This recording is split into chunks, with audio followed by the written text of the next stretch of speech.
Snowden. Hong Kong, Monday, June 3, 2013. Documentary filmmaker Laura Poitras, Melissa Leo, meets with columnist Glenn Greenwald. Zachary Quinto. At a hotel. They are met by Edward Snowden. Joseph Gordon-Levitt. In the lobby. Snowden brings the two to his room to begin documenting everything that has led up to this moment.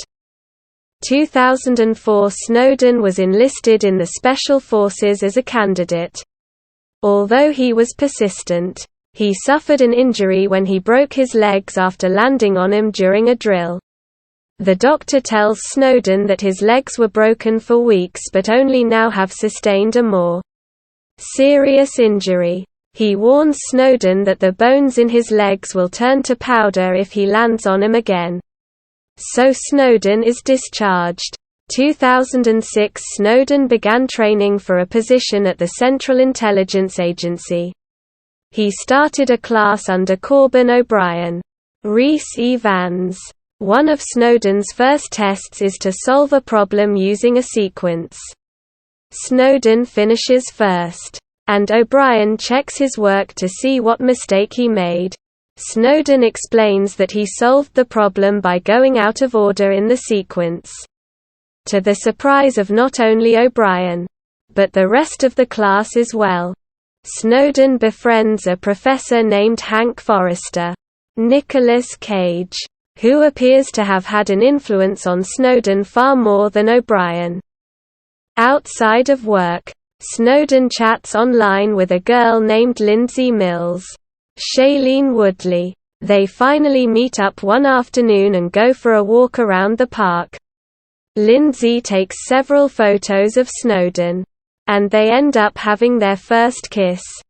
June 4, 2013. Snowden, Poitras, and Greenwald are joined by Ewan McCaskill, Tom Wilkinson, an intelligence reporter from The Guardian.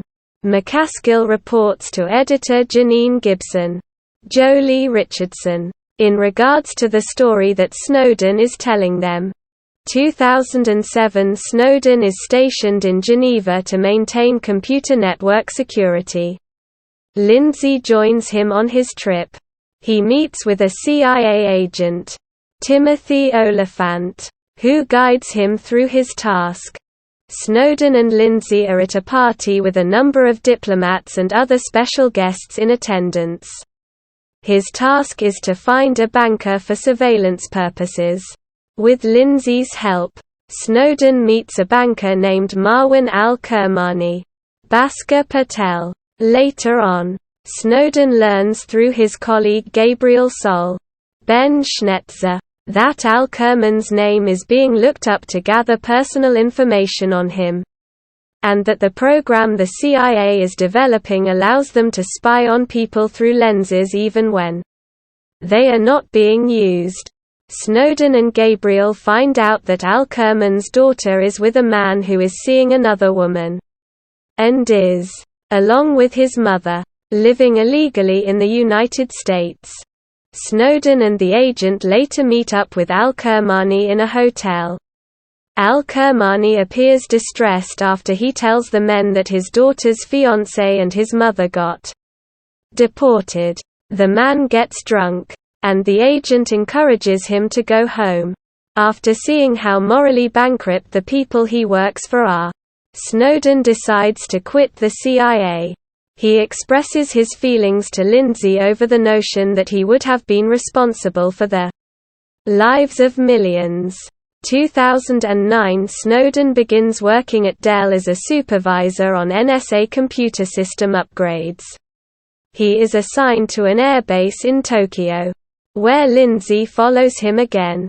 In Tokyo, he works as a subcontractor and instructs top officials on how to protect their systems from Chinese hackers. 2013. The journalists hit a bump when Janine is hesitant in publishing Snowden's documents, clashing with Greenwald in the process. McCaskill tries to keep her on their side so that they may get their work done. 2012. Snowden works for Booz Allen Hamilton. With their ties to the NSA, Snowden begins to observe work that he finds disturbing, in which he realizes that the government is actively spying on people through a number of programs, including PRISM. He starts to collect the documents he uncovers in a dossier, all containing information on the NSA's surveillance practices. Snowden seizes his opportunity to get the documents when one team causes a problem with their work. While everyone is distracted, Snowden downloads the files onto his drive and manages to get everything he needs before someone sees. Afterward, he hides the drive in the square of a Rubik's Cube and tosses it to one of the men at the gate as a friendly gesture to avoid setting off any alarms when that's done. He walks away proudly. With his story finished, Snowden's documents are published by The Guardian. It soon gets sent to news outlets all around the world. The reports on the NSA scandal become global news. Snowden is forced to leave the country and say goodbye to Lindsay. And he is seen by many as either a traitor or a hero. The last scene is in an auditorium where Snowden makes an appearance through a remote-controlled monitor to an audience of college students.